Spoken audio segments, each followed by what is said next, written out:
Il y a Papy qui est là, genre, non mais ça va, t'inquiète. Arrête.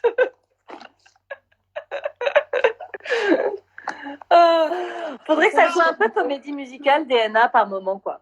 Mais attends, depuis le premier épisode, je dis ça, ce serait génial d'avoir un épisode inédit, tu vois, d'avoir un, comment on appelle ça quand on fait un épisode, un prime, qu'on fasse un prime par exemple en comédie musicale. T'imagines, tu vas au Spoon, tu dis un café s'il vous plaît, et ça serait trop cool avec tous les bruits de cuillères, de verre et tout. Ah, tellement. Moi, ça me ferait trop ça, on pourrait le faire DNA. Nous, on pourrait le faire en vidéo DNA façon comédie musicale, façon film d'horreur. Oui, t'as raison. Tu vois, en faisant des genres, la même scène qu'on tourne et on met plein de genres différents, tu vois.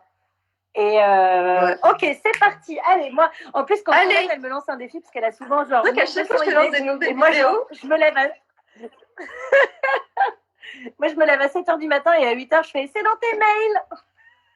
Ah non, mais attends, tu sais quoi, je devrais faire un. Tu sais, maintenant, on peut filmer son écran et je devrais faire un film de tout ma boîte mail.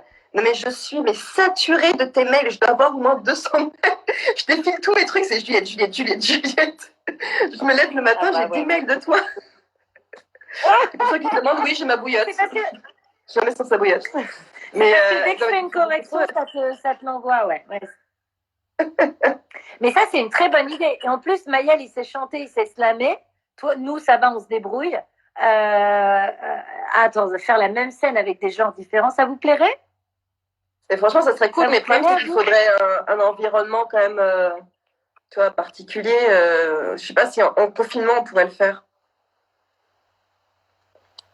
I don't know. Bah, tu sais, je suis bien en train de... D'ailleurs, un autre scoop, je suis en train de faire un clip en confinement. Ah oui. Dans lequel j'ai participé. Avec Solène sera dedans. J'ai mis la et alors, c'est super dur. Ah non, mais cette fille, même en sac poubelle, c'est une bombe. Voilà. Elle m'a fait comme défi. Il fallait que je sois en sac poubelle. Donc, je suis habillée toute de sac poubelle vêtue. Vous allez voir ça, ça va être... Mais non, vraiment, écoute, tu restes classe. Je te jure que ça va peut-être être une tendance de été 2020, parce que je te jure que tu restes classe. Le monteur, il m'a fait la réflexion, il me dit, mais Solène... tu m'entends? Oui, je t'entends. Ouais, le monteur m'a appelé aujourd'hui en disant, c'était quoi la contrainte pour Solène, qu'elle soit moche ou pas? Je fais, bah ouais, ah bah putain, c'est pas gagné, hein. J'étais en sac poubelle. Après, je me suis mis un énorme foulard sur la gueule et tout. Non, je me semble à rien. Puis je suis pas maquillée, j'ai pas de maquillage. Mais ça reste classe. Je sais pas comment dire. Tu l'as bien coupé, ça fait genre petite robe noire de Guerlain, quoi. Parce que je l'ai cintrée avec un foulard. Mais oui, c'est pour ça. Donc ça reste. Ah non, mais attends, je l'ai pas raconté. Parce que donc dans ce clip, j'ai fait aussi participer Pablo qui avait un petit foulard autour de la tête et tout. Et à un moment donné, donc j'étais toute seule en train de me filmer, donc j'étais quand même sur mon lit en sac poubelle avec Pablo que je faisais faire des mimiques comme ça devant la caméra. Et là, à ce moment-là, il y a Romain qui débarque derrière, qui ouvre la porte et qui me voit et qui referme genre, ok, ma copine est une actrice donc. Paye ta copine, cet artiste. Non, mais la scène de moi en sac poubelle en train de jouer avec mon chat qui est tout déguisé, ça n'avait aucun sens. Il s'y attendait tellement pas. Ah là là, ça doit être dur de. Ouais, bah, tu sais, le court-métrage comédienne, c'est ça. Hein, c'est dur de vivre avec une comédienne. Parce qu'on est tout le temps en train d'essayer des rôles, tout le temps à fond dans les trucs, on se charge. Moi, je me souviens d'une fois. Moi, je me mets tellement à fond à chaque fois. On se met trop à fond, quoi. Et puis, ça nous imprègne aussi notre humeur. Donc, je me dis, en fait, on doit paraître un peu barge pour les gens qui sont plus dans la vie normale, on va dire. Je pense que... Je sais pas. Moi, je me souviens une fois où je braquais Paul comme ça, parce que je m'entraînais pour une scène de braquage, et je l'ai fait à fond et tout, et j'étais hyper sérieuse avec un faux flingue, et je me suis rendu compte qu'Oscar était dans son baby Björk, quand même. Et l'image qu'il a de sa maman qui braque, et après je dis oh c'est un jouet, c'est rigolo, et donc j'étais avec le fils en train de faire des guignoleries pour lui dire maman est pas du tout en colère contre papa. Et je me dis, t'imagines, je sais pas si dans 15 ans il fait une psychanalyse, et oui je me souviens, ma mère a voulu tuer mon père, il a fait un truc, mais pas du tout, on jouait une scène. Absolument pas. Non, faut pas rigoler. Et ce flingue, j'ai eu des problèmes avec après parce qu'il était assez fidèle à la copie d'un vrai flingue. Et je suis allée au Monoprix acheter des trucs juste avant le casting. C'est une petite bouteille d'eau pour pas avoir la gorge sèche pour le casting. Et je me suis fait par les vigiles, ouvrez votre sac. Et moi, je me dis, bah, il n'y a rien. Et là, ils ont sorti le truc. C'est quoi? Suivez-moi. Je suis là, mais non, je vais passer un casting. Heureusement que tu n'avais pas acheté genre du gros scotch ou des cordes.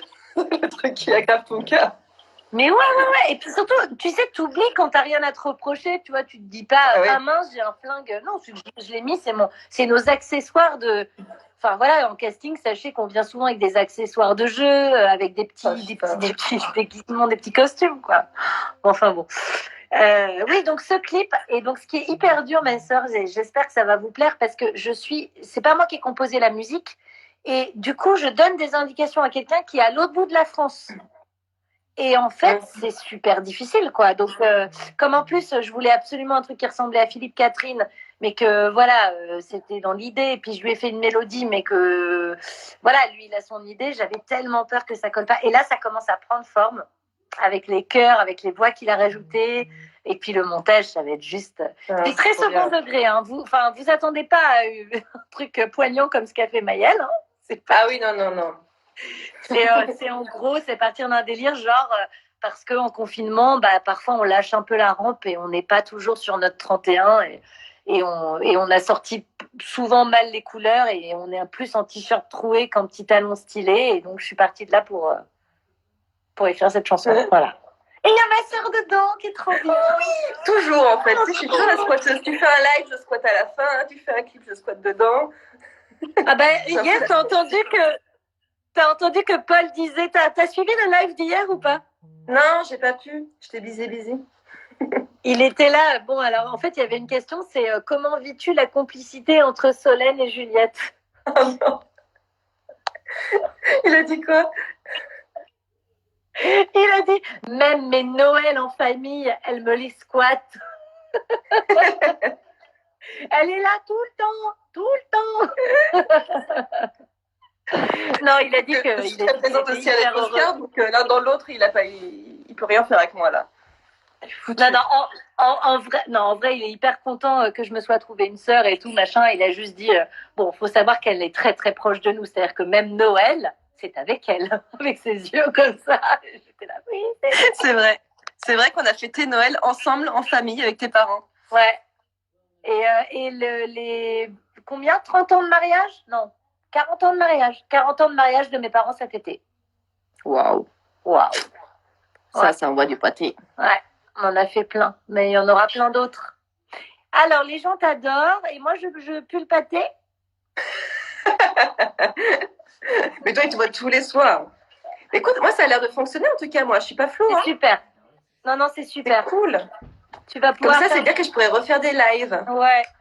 T'es pas net, mais c'est pas du tout gênant pour. Non, mais j'ai jamais été très nette comme fille, de toute façon. Non, c'est vrai, c'est un peu chelou. Oh là là, quel jeu de mots. Oh mon Dieu. On me donne, je rebondis. Et ouais, bah non, mais on va en faire. De toute façon, on va en faire des lives. Je sais pas combien de confinement va durer, mais s'il dure encore un peu de temps, moi j'en refais un ou deux avec toi. Hein. Bah ouais, carrément. Bah, si ça marche, c'est une bonne nouvelle parce que il y a plein de gens qui me demandaient de faire des lives justement. Donc ça serait l'occasion. C'est très agréable parce que. Ouais. Vas-y. Non, parce que tu en apprends beaucoup sur les gens en fait en faisant des lives. Moi, j'ai appris énormément de choses sur Franck Monsigny, par exemple. Ah ouais, t'as appris quoi? J'ai appris des trucs. Alors là, non, mais j'ai appris qu'il avait fait énormément de doublage et qu'il avait doublé trop des gens dont j'étais fan dans les séries. J'ai appris. En fait, quand ils te racontent leur parcours, tu savais pas quelles écoles ils avaient fait. En fait, tu t'es jamais posé la question, genre, t'as fait quoi comme parcours? C'est vrai que moi, je savais pas qu'il avait fait de la prison, par exemple, Franck. Non. Moi non plus. Et là. Merde, je pensais que ça allait marcher. Jean-Michel. D'habitude, t'es plus naïve. T'imagines en première de couve, télé-loisirs, Franck Monsigny. Ah ouais. Non, il faut faire ça va partir loin, une blague comme ça. Faut faire tellement attention. Maintenant, je dis tout le temps quand je rigole, parce qu'il paraît qu'on comprend pas toujours quand je fais de l'ironie. Enfin, c'est ce qu'on Mais m'a oui, dit. mais je crois qu'on a le même problème. Moi aussi, très souvent, c'est très gênant. Je fais une blague, et puis les gens me répondent très premier degré, et du coup, c'est très gênant parce que tu dois expliquer ta blague. Mais je crois qu'on a un humour très particulier aussi, ou je sais pas, où les gens sont pas très drôles. Mais ça m'arrive très souvent de devoir expliquer une blague ou ils disent non, mais ok, c'est pas grave. Oh, ah non, mais non, mais pourtant, ça, tu vois, quand j'arrive en casting et que je dis non, mais par contre, top modèle, j'ai dit non parce qu'en fait, ça me prenait trop de temps entre les voyages à Tokyo, à Pékin et tout. J'ai dit, et la personne dit, ah bon? Je fais, bah non, enfin, déjà, j'ai une tête de top modèle. Et deuxièmement, la façon de le dire, pour moi, c'est évident, tu vois, de faire non, Ouais. mais top modèle, j'ai dit non parce que alors, vraiment trop de jet lag. Enfin, c'est marrant, quoi, d'être au premier degré là-dessus. Moi, ça me fait beaucoup rire. Parce que tu me fais beaucoup rire aussi. Mais je crois qu'on a le même. Ouais, ouais, je sais, mais alors moi, j'ai vraiment 2 directeurs de casting qui m'ont demandé d'arrêter de faire des blagues. Mais non. Si cette personne-là, en l'occurrence, bah, j'espère qu'elle ne me suit pas dans mes lives parce qu'elle va se reconnaître, qui m'a dit donc si c'est pas vrai, pourquoi vous le dites? Enfin voilà. Et ouais, j'ai eu un seul casting avec elle, elle ne m'a plus jamais rappelé. Ouais, je me suis dit que j'étais. Et pareil, Théo, il racontait un casting où il était venu en fauteuil roulant pour être à fond dans le personnage parce que le personnage était handicapé. Et en fait, il a fait croire qu'il était en fauteuil roulant. Ah. Ouais, peut-être qu'il est allé trop loin, ouais. Et ça, c'est pas la même chose, ouais. Ça peut être très mal pris. Ouais, et à la fin, il s'est levé. Et ils ont fait. Et bon, et là, ils l'ont mal pris. J'ai dit, mais je pense que tu es allé trop loin. Parce que pour le coup, tu joues avec une corde sensible qui est le handicap. Ouais. Moi, le mannequinat, ça passe un peu mieux. Tu peux plus t'en moquer quand même. Mais tu sais que c'est marrant. Par contre, c'est intéressant. Moi, j'avais fait ça une fois où ma grand-mère était en fauteuil roulant, mais tu sais, elle pouvait marcher, mais toi, assez difficilement. Donc, on avait un fauteuil roulant pour faire les courses ou les choses un peu plus longues, tu vois. Et moi, j'étais ado, quoi. J'avais 14 ans. Et puis, avec mes frères, on s'amusait à faire son fauteuil roulant. Mais pas pour faire semblant, tu vois, pour faire des courses dans les rayons. On aimait bien juste être sur son fauteuil et faire la course, quoi. Et là, d'un seul coup, j'ai vu le regard des gens, mais plein de pitié qui se tournaient vers moi et qui me regardaient et tout. Et ça m'a vachement choquée, en fait. Et c'est là que je me suis rendu compte, parce que c'est vrai que je pense que ce qui est le plus difficile en handicap, c'est le regard de pitié des gens qui te regardent comme ça. Et je m'en suis vraiment rendu compte. Alors, j'essayais pas de prétendre que j'étais en fauteuil roulant, mais juste, dans les faits, je l'étais, quoi. Et c'était assez violent, quoi. Donc maintenant, depuis, de toute façon, j'ai toujours été comme ça, mais j'ai jamais regardé d'un air de pitié des personnes handicapées ou même différentes. Mais du coup, c'est vrai que j'avais oublié, j'avais pas pensé qu'on puisse regarder des gens comme ça. Et c'est assez violent. Et en plus, c'est un sentiment qui part à la base d'un sentiment justement d'empathie, tu vois. Donc c'est un bon fond, mais au final, le résultat est vraiment violent et catastrophique. Souvent, les trucs qui partent d'un bon fond sont pas forcément bien pour la personne. Ouais, d'ailleurs. Les conseils d'amis ou les choses comme ça. Enfin, je te raconterai parce que je suis en train d'écrire un sketch sur une fille qui veut pas. Et qu'est-ce que tu n'es pas en train d'écrire, Juliette? Je ne sais plus. Tous les jours, t'écris trois vidéos. J'ai du mal à te suivre. Oui, mais moi, c'est des petites vidéos courtes, donc tu vois, j'écris pas des films. Ouais, bien sûr. Non, mais... Enfin, bout à bout, t'as sorti juste, je pense, 1000 films, mais sinon... Non, mais tu sais, c'est les conseils d'amis où genre, il y en a qui disent « Ah, moi, je veux 4 enfants. » Moi, j'en veux 2. Moi, j'en veux pas. « Ah bon, mais pourquoi ?» Et tout de suite, à la personne qui dit « Moi, j'en veux pas », on va lui dire « Mais pourquoi ?»« Non, mais attends, tu vas le regretter. Puis attends, si t'aimes ton mec, il faut que tu lui fasses un enfant. » Et puis, voilà. Et en fait, ça monte crescendo. Et je vais te le faire lire parce que je me disais, c'est vrai que toutes mes copines qui m'ont dit un jour « Moi, je veux pas d'enfant », il y avait toujours une personne dans la salle, mais même bienveillante, pour lui dire « Mais non, mais tu vas changer d'avis. » Et je me dis, mais en fait, c'est très violent parce que tu peux pas avoir un désir autre. Enfin, t'es obligé de te justifier ou de, voilà. Mais je me disais, souvent, c'est les bonnes copines qui veulent donner des conseils, c'est un peu plein de jugement, en fait. Mais je pense que ça, c'est important en plus d'en parler parce que justement, ça part d'un bon sentiment et les gens ne se rendent pas compte. Parce que juste, toi, dans juste l'idée collective, les femmes veulent avoir des enfants et puis un coup, quand ils sont ensemble depuis quelques années, l'étape suivante, s'ils ont l'âge qu'il faut, c'est d'avoir un enfant. Et donc, du coup, je pense qu'ils ont juste pas ce mécanisme de dire ah non en fait peut-être que toutes les femmes n'ont pas envie d'avoir des enfants ou tous les couples n'ont pas envie d'en avoir. Donc c'est important d'en parler pour avoir justement ce réflexe-là. Oui. Je pense que c'est un réflexe que j'aurais pu avoir moi il y a quelques années par exemple, avant d'être en condition de potentiellement pouvoir être une mère, tu vois. Ouais. Je n'ai pas d'enfant, hein. Je sens la blague qui peut déraper.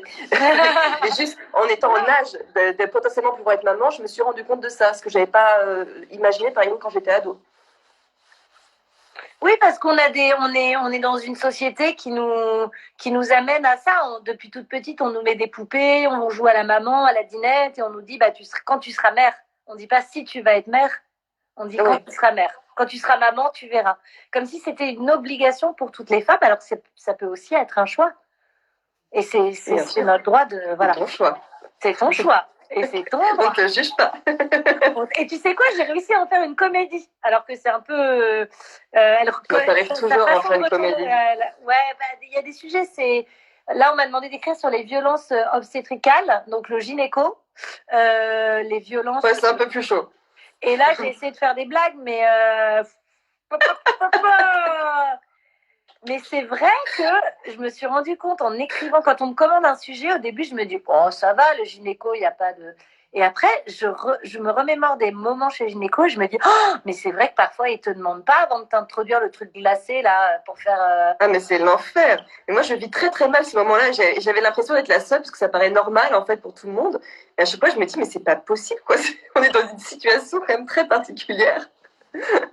Moi, ça m'est déjà arrivé, dis-toi, je vous balance un dos, ça m'est déjà arrivé avec le gynéco qui me reconnaît de la série, qui me parle de la série. Oh non, donc sinon, avec votre sœur, ça va?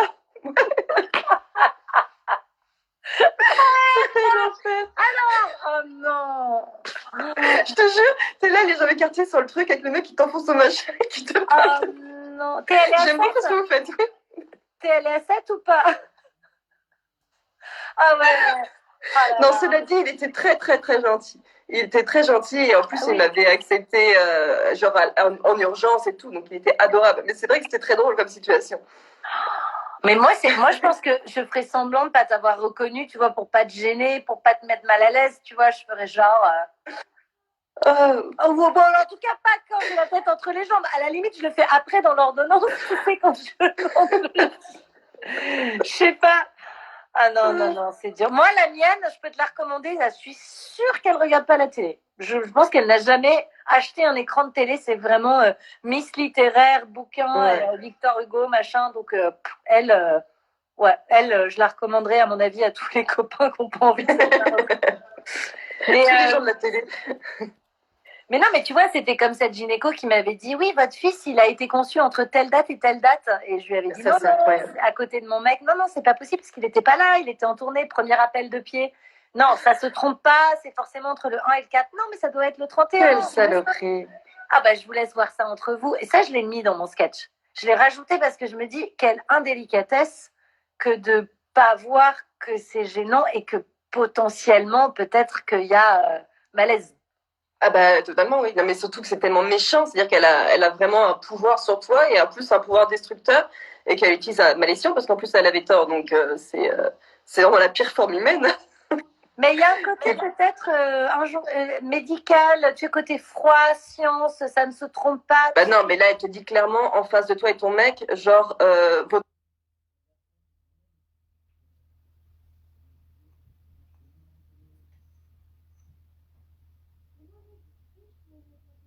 enfant n'est pas le vôtre. Donc c'est pas clinique, c'est pas médical, c'est du sadisme. Heureusement qu'Oscar ressemble comme deux gouttes d'eau à son père, quoi. Franchement, j'étais là. Et heureusement qu'il t'a cru sur le moment aussi, parce qu'avant qu'il naisse le bazar. Mais c'est ça. Mais c'est ça où tu vois que c'est beau. Ouais. Tout de suite, il m'a dit, je sais. J'ai fait, oh merci de le savoir. Ouais, non, bon, j'ai changé. Je ne la recommanderai pas. Mais quand je lis un super bouquin. D'ailleurs, je le recommande à tout le monde.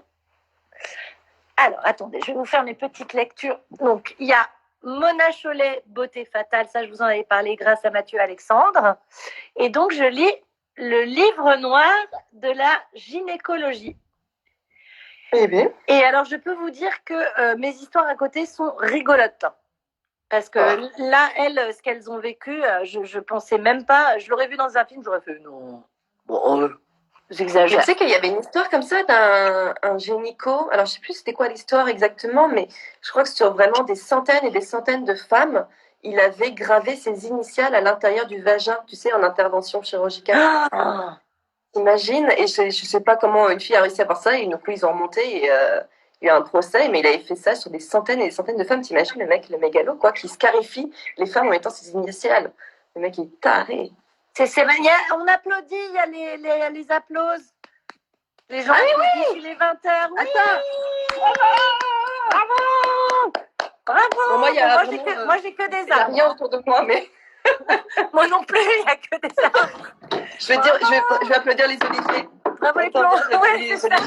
Bravo les oliviers! Ah bah moi, mes plantes, elles s'y croient, quoi. Elles ont l'impression que je les encourage, elles n'ont jamais autant poussé. Ah, de quoi elles poussent trop bien, quoi. Attends, elles se sentent vraiment Elles poussent trop bien, elles se sentent depuis ce confinement. elles se sentent. Mais tu sais qu'en plus, et c'est vrai, ça, apparemment, il faut parler à tes plantes. Oui. Et quand tu leur dis des compliments, elles poussent bien, tu fais un test sur les mêmes plantes. Je l'ai pas fait personnellement, mais si tu fais un test sur les mêmes plantes, il y en a une, tu fais des compliments, tu la cajoles, et l'autre que tu insultes, et ben celle que tu cajoles, elle pousse bien, et l'autre, elle pousse pas très bien, voire elle meurt. Tu veux que j'essaie avec tes plantes? Mais moi, elle pousse super bien les plantes. Non, mais celle que tu m'as laissé des plantes pour. Tu m'as laissé 2-3 plantes à toi. Je t'ai laissé même 5-6 plantes, ma pauvre. Alors, si mais elles vont bien, je crois. Elles t'aiment bien. Oui, elles m'aiment bien. Oui. Je leur parle, je les bichonne, mais si tu veux, il y en a une que j'insulte, c'est comme ça on peut voir après le résultat. Ah bah non, c'est pas très gentil, la pauvre. Moi, je ne pas mes plantes. C'était juste pour prove your point. Insulte ton fils, mais pas mes plantes, enfin. Oh, non.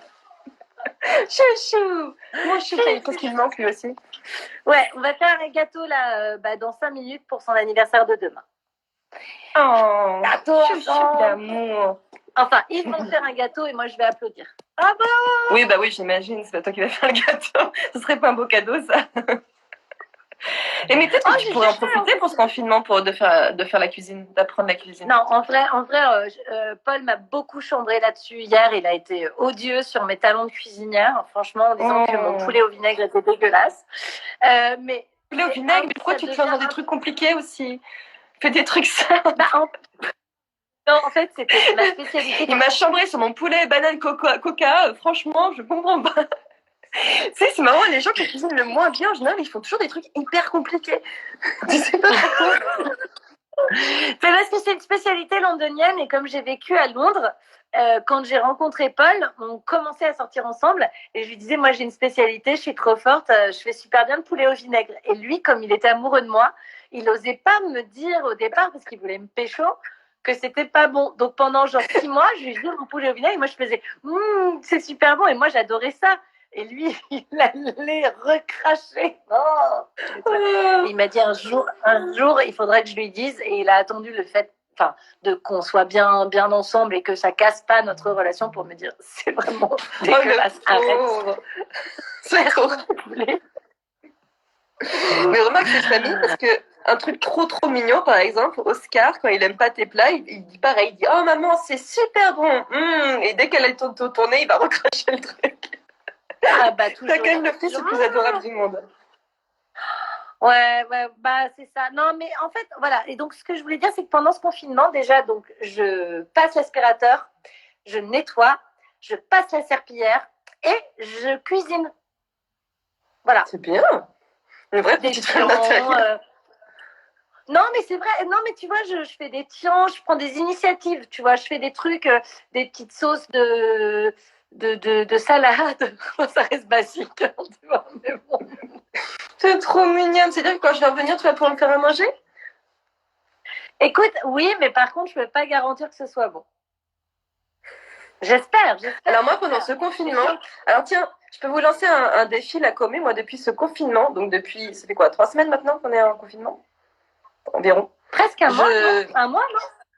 Un mois, ouais, ça va bientôt faire un... Ah oui, t'as raison, on est en fin de semaine, oui. Donc oui, un mois. Et bien depuis un mois, et je vous encourage à le faire avec moi, je me suis lancée comme défi de faire, comme objectif de faire souvent il y a le Detox January, you know. Et là, c'est le Detox confinement, où je ne bois pas une goutte d'alcool pendant donc un mois et jusqu'à la fin du confinement.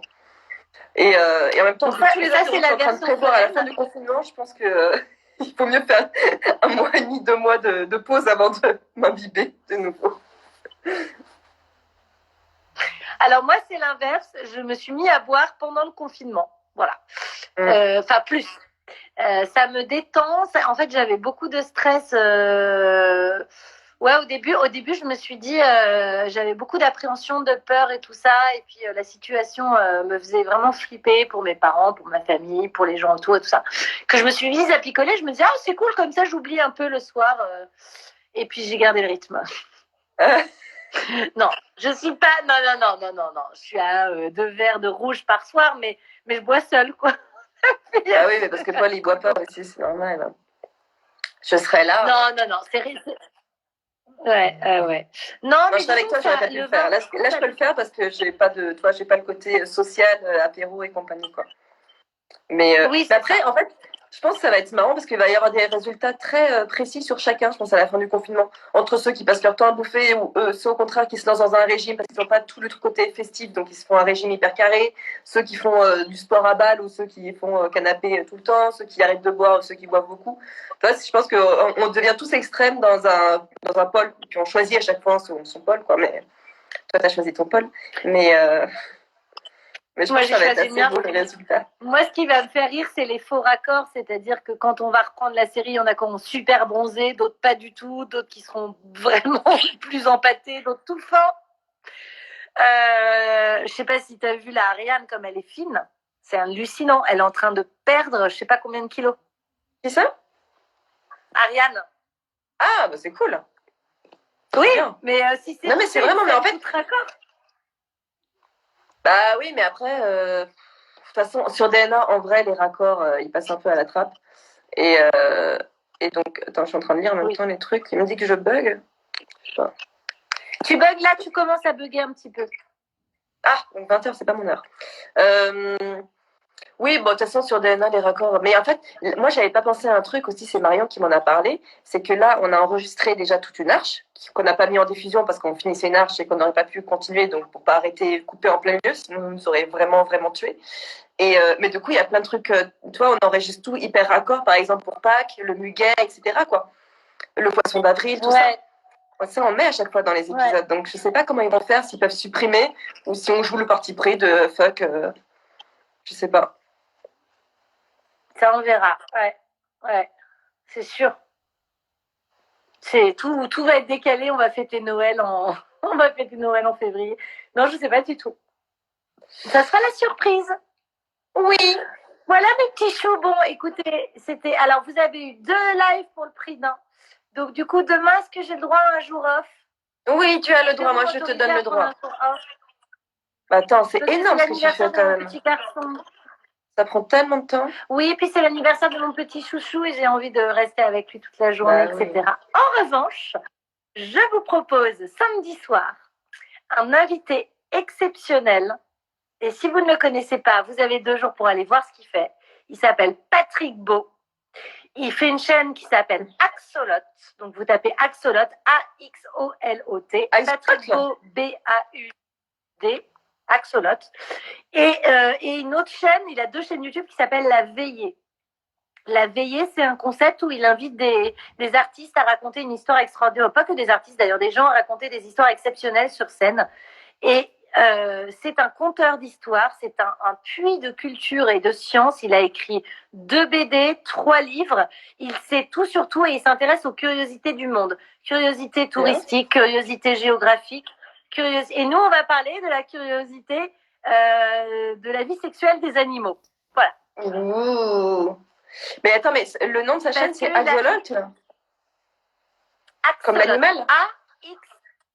A-X-O-L-O-T. Axolot, ouais. Comme oui, donc c'est l'animal. Tu vois ce que c'est comme animal? J'adore. C'est un petit animal, c'est un fascinant. Moi, j'adore. C'est comme une tête de raton laveur, non? Un truc comme ça, non? Absolument pas. Ou alors, t'as jamais vu un raton laveur? L'axolot, non? Voilà. Non, mais c'était... En fait, ça fait un peu flipper parce que, justement, sa tête, quand on le voit de face, on dirait vraiment genre la caricature d'un dessin fait par un gosse de 4 ans. C'était les 2 points noirs et le sourire comme ça. Genre vraiment, on dirait un dessin d'enfant. Et quand ils sont jeunes, et alors je sais plus parce qu'il y a ceux d'eau douce et ceux de mer. Alors je crois que les sauvages, ils sont pas très jolis pour le coup. Et ceux qui sont dans les temps, ils sont un peu plus jolis. Et ils vivent sous l'eau. Mais ils ont 4 petites pattes. Et ils sont vraiment très très étranges. Oui, je et vois, surtout, ils ont une capacité absolument incroyable. C'est-à-dire que normalement, ils vivent sous l'eau, mais ils ont des pattes. Et par exemple, s'ils ils viennent à manquer d'eau, qu'ils n'ont plus d'eau, et ben, ils peuvent développer des bronches pour pouvoir respirer à l'extérieur. Si on leur enlève une partie du cerveau, ils sont capables de régénérer leur cerveau. Donc les chercheurs sont beaucoup en train de faire des recherches sur eux parce que c'est fascinant comme capacité de régénérescence et tout. Donc c'est vraiment fascinant comme animal. J'adore. Tu sais, c'est vraiment, tu sais, j'étais dans ma période gothique, c'est spécialement le genre d'animal que tu adores quand tu es gothique, qui est très étrange. Ah, mais attends, tu mets pas. Eh ben écoute, suis ce live si tu peux, Ah ouais, je vais regarder. Ouais. Samedi. Cette personne, et bon, alors déjà, il a une voix, je vous dis pas plus, c'est-à-dire qu'on est toutes amoureuses de la voix de Patrick Beau. C'est-à-dire que il commence une phrase et tu fais ah oui, parle-moi. En gros, il est adorable. Il est, en plus, c'est un mec qui a plein de. Il est vegan, il vit à la campagne, il a des poules. C'est un des plus gentils garçons que je connais. Oui, très écolo les poules. Il a des poules qui ont il vous racontera, qui ont des noms de stars américaines. Je crois qu'il y a Jessica Chastain parce qu'elle est. Je veux tellement. Dis-moi qu'il y a Beyoncé, ça serait tellement drôle. Je sais plus. Il faut que je lui redemande. Mais surtout, tu vois, il cultive son potager. Tu vois, bon, il a un art de vivre très écolo et surtout, en fait, dès qu'il y a un sujet, il te dit ah non, mais savais-tu que et il te le raconte. C'est genre Jamie, quoi. Ah, c'est trop cool. Oh, c'est tellement cool, Jamie. Ouais, voilà. Ah bah Jamie, je pourrais l'inviter en live aussi. Tu le connais ? Jamie, je pourrais l'inviter en live. Bah en fait, il fait beaucoup de choses avec des youtubeurs, donc peut-être que je pourrais passer par. Mais attends, mais moi je suis fan de lui, carrément, invite-le. Ah ouais ? Mais attends, mais c'est toute mon enfance, ça. Grave. Mais c'est toute mon enfance. Moi aussi, c'est toute mon enfance. Mais tu sais que ça n'a pas vieilli, je l'ai montré à Oscar, il adore, il trouve ça génial. C'était vachement bien fait, c'est hyper bien expliqué, hyper bien conçu. Eh ben, écoute, je vais. Tu vois, j'ai envie, parce que c'est vrai que c'est chouette et j'ai fait beaucoup de gens de DNA et d'acteurs et tout ça, mais je trouve que c'est intéressant aussi de sortir du sujet et d'aller vers des gens qui peuvent apporter tellement. Voilà.